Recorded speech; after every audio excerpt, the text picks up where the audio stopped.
For anybody who's just joining us, welcome to the stream. We have a special treat today. We have the developer behind Hexjack, which I'm going to play blind, so forgive me if this is groan-worthy. But Mike, go ahead and introduce yourself.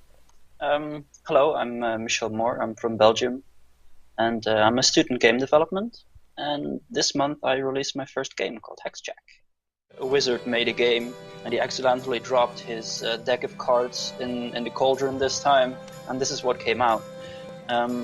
So I didn't just want to make a game, but not just a puzzle game, but also give it an atmosphere and something extra. Like, this is very much based on Hearthstone, because they do the same thing. You have doors that open, and you zoom in on the table, and you hear someone say like, welcome, are you back for a game? So it's it's basically the same, but I really like that, and so that's why I decided for a bit of an introduction as well. Initially I had it without the introduction, but it felt a bit without a goal, because it had nothing saying like this was what you're supposed to do, and I used the opportunity to give it a bit of extra story. First thing to note is that the game is free. There is one game mode, but it's $1.99, I believe. No, it's just €1, so it's €1. Okay. dollar and a few cents, I think. Yeah, so it's €1 to unlock the 4 other game modes total. Well, I did a lot of research on what system would be the best, and I think mostly I've based this decision on that I really, really hate ads. So I didn't want to do that to the players, because also that it really breaks the immersion idea of that you're in and in. Suddenly there's a pop-up like buy whatever, new dental floss, like something. And I play a few games that that do stuff like reduced cooldown and stuff, and I think it's really unethical. It's really not something that I enjoy in those games. So I thought this would be the fairest, to give the players an entire finished game, and if they don't want to, they can just play it without paying anything. But if they want to, they can contribute. I wanted to make the most fun game mode for free. Gameplay time. So here's how it works. What we're doing is we're combining like tiles. The ones are fluid in the sense that as long as you have a 1 along an edge, you can move that. You can move that no matter what the inner tiles are.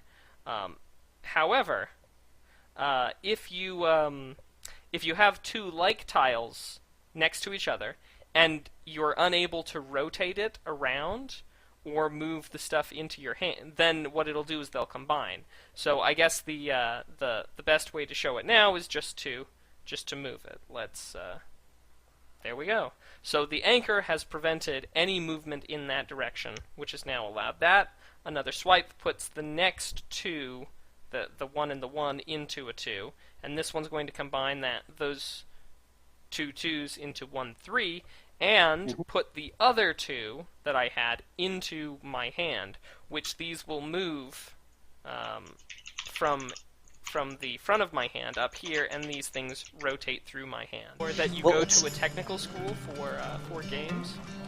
Well, technically the education is called Digital Arts and Entertainment, but it just boils down to how to make games. Okay. It's really about games. So you learn how to work with Unity, with Unreal Development Kit. You learn about level design, but there's also stuff like art history and philosophy and stuff. But that's mostly in the first year, and afterwards it's really the technical aspect of the education of how to make games. Who have you turned to test, and how? Have you used like some sort of a beta program, or just family and friends? Well, I've had the on Google Play, you have a beta option, and you can just invite people to the Google Plus group, and those people can beta test, get beta builds of your game. But I think I mostly just friends and family, I guess. My girlfriend has been forced to play the game quite often. Would you tell us a little bit again about the music? Oh yeah, of course. I worked together with Connor Bradley, who's known online as Mere Monkey.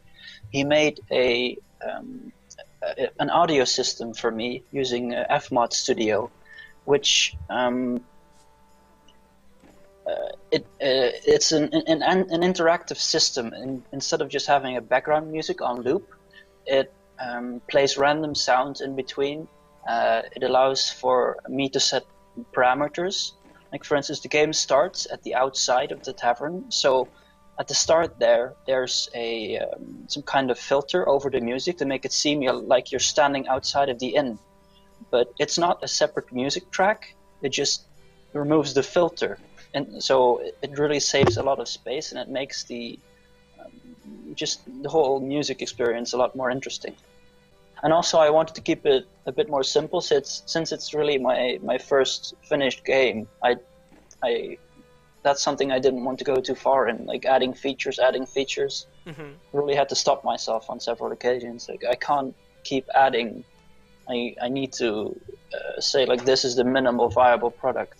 Mm-hmm. I'm not sure if you're familiar with the YouTube channel Extra Credits.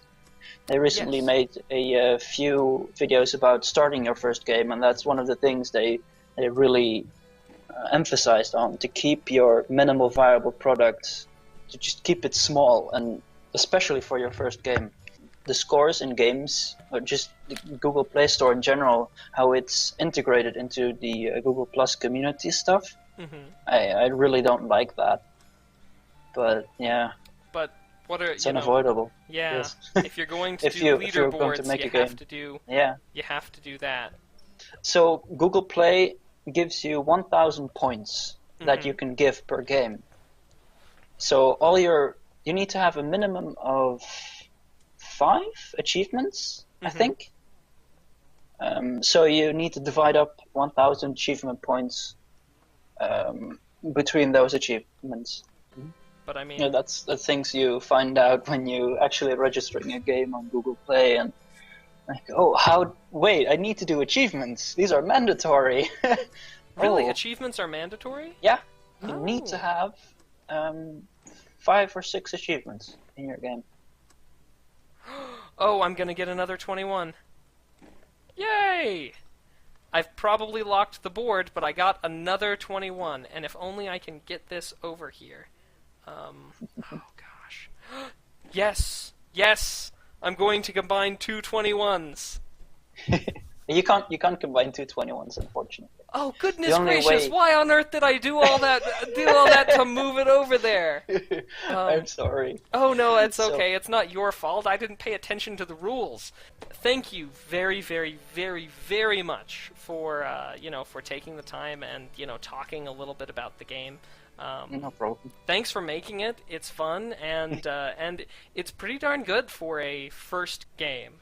Thank you so much for watching.